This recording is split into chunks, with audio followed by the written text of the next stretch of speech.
আসসালামু আলাইকুম। সম্মানিত সুপ্রিয় শ্রোতা মণ্ডলী, আসসালামু আলাইকুম। দেশ ও দেশের বাইরে থেকে যারা আমাদের ইউটিউব চ্যানেলটি দেখতেছেন তাদের সবাইকে আন্তরিক প্রীতি ও শুভেচ্ছা জানিয়ে শুরু করতেছি আজকের ভিডিও। দর্শক, আজকে আমরা আমাদের ভিডিওতে একটা সুন্দর অসহায় আপুকে নিয়ে আসছি, তার জীবনে কিছু কথা আপনাদের মাঝে তুলে ধরবো। দর্শক, ভিডিওটা না টেনে সম্পূর্ণ দেখলো, ওনার ফোন নাম্বারটি ভিডিওতে পাবে। আসসালামু আলাইকুম। ওয়ালাইকুম আসসালাম। কেমন আছেন? এই তো আলহামদুলিল্লাহ ভালো আছি। ভালো আছেন না? নাম কি? হুম, জান্নাতি। জান্নাতি। নাম তো সুন্দর। পরিবারে আছে কে কে জান্নাতির? পরিবারে এখন বর্তমানে কেউ নাই, আমি খালার কাছে থাকি। খালার কাছে? হুম, বাবা মা কোথায়? বাবা মা নাই, বাবা বিয়া কইরা নিয়ে চলে গেছে আর বোনের মা মারা গেছে। মারা গেছে না? হুম। ও, মানে মা মারা যাওয়ার পরে বাবা বিয়ে করে ফেলছে নাকি? মায়ের মতন তো মনে করো আর কেউ আপন কইরা চাইবো না, তাই না? এখন কার কাছে থাকেন? খালার কাছে আছি এখন বর্তমানে। কোন জায়গায় থাকেন?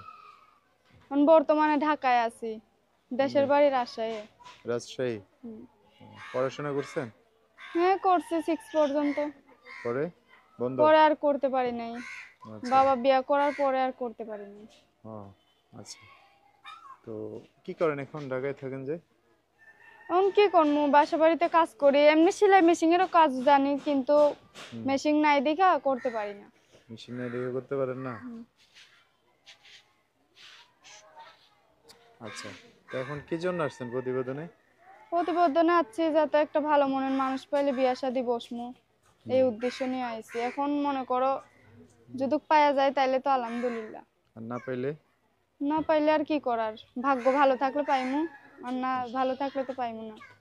ভাগ্য খারাপ হইলে তো আর পাওয়া যাবে না, না? হুম।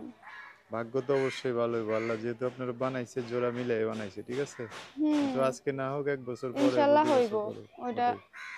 আচ্ছা। ভাবনা নামাজ চিন্তা কালাম করি। পড়েন তো? পড়ি তো, ইসলাম হইয়া জন্ম নিছি, মনে করো করতেই তো হইব নামাজ কালাম। আচ্ছা। এখন আপনার মানে পাশে যদি কেউ দাঁড়াতে চায়, আপনার এই যে ভিডিওতে আসছেন, যে কোনো জেলার মানুষ আপনার দায়িত্ব নিয়ে পাশে দাঁড়ালে হবে? আমার দায়িত্ব নিতে পারলেই আমি মনে করো বিয়া শাদী বসবো। বুঝলেন না? গার্জিয়ান তো খালারা আছে না? আছে। ঠিক আছে। তো যোগাযোগ করবে কিভাবে? ফোন নাম্বার আছে, ফোনে কথা বলবেন, কথা বলে যদি ভালো লাগে দেখা সাক্ষাৎ করে বিয়া শাদী করবেন, সমস্যা কি? মানে ফোনে কথাবার্তা বলে যদি পছন্দ হয় তাহলে এসে দেখে যাইতে পারবে না? হুম। তারপর বিয়ের সাথে কথাবার্তা বলতে হ, পারবে। ভালো কথা, সুন্দর কথা। যেখানে মনে করো রিজিক লেখা থাকবো ওইখানেই আমার যাইতে হইব, তাই না? ওটাই তো কথা। ঠিক আছে। তো যোগাযোগ নাম্বার বলতে পারবেন? না, আপনি বইলা দেন। হয় কি, ক্লাস 6 পর্যন্ত না লেখাপড়া করছেন? হোক, পড়ছি তো, নতুন সিমের নাম্বার তো মুখস্থ করতে পারিনি। আচ্ছা আচ্ছা, ঠিক আছে। তো আমি বলে দিচ্ছি, আমার সাথে একটু বলেন, হ্যাঁ? হুম। দর্শকের কি নাম বলেন আপনার? জান্নাতি। জান্নাতির নাম্বারটা বলে দিচ্ছি, উনি বলবে আমার সাথে। নাম্বার হচ্ছে 018 018 70 70 তারপর হচ্ছে 68 68 27 27 01। 01। দর্শক, নাম্বারটা আমি আরেকবার বলে দিচ্ছি, 01870682701। এটাই হচ্ছে আমার নাম্বারটা আমি সুন্দর করে স্ক্রিনও লিখে দিব, সেখান থেকে নিয়ে আপনাদের সাথে কথা বলে বিস্তারিত সব জানতে পারবে। আচ্ছা। তো এই নাম্বার ফোন দিয়ে দর্শক ভাইরা অনেক কথা জানতে চাইবে, তাদের সাথে ভালো করে কথা বলে না? বলবো তো। ঠিক আছে। আর কিছু বলবেন? বলবো ভাই, কেউ খারাপ খারাপ উদ্দেশ্য নিয়ে ফোন দিবেন না, যে উদ্দেশ্য নিয়ে আপনাদেরও মা বোন আছে, মনে করো যে উদ্দেশ্য নিয়ে ফোন দিব ভালো, তার সাথেই কথা বলবো।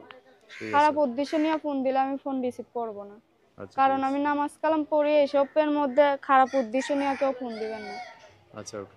সো দর্শক, আজকের ভিডিও পর্যন্তই। দেখা হবে নতুন কোনো ভিডিওতে। সবাই ভালো থাকবেন, সুস্থ থাকবেন, সুন্দর থাকবেন।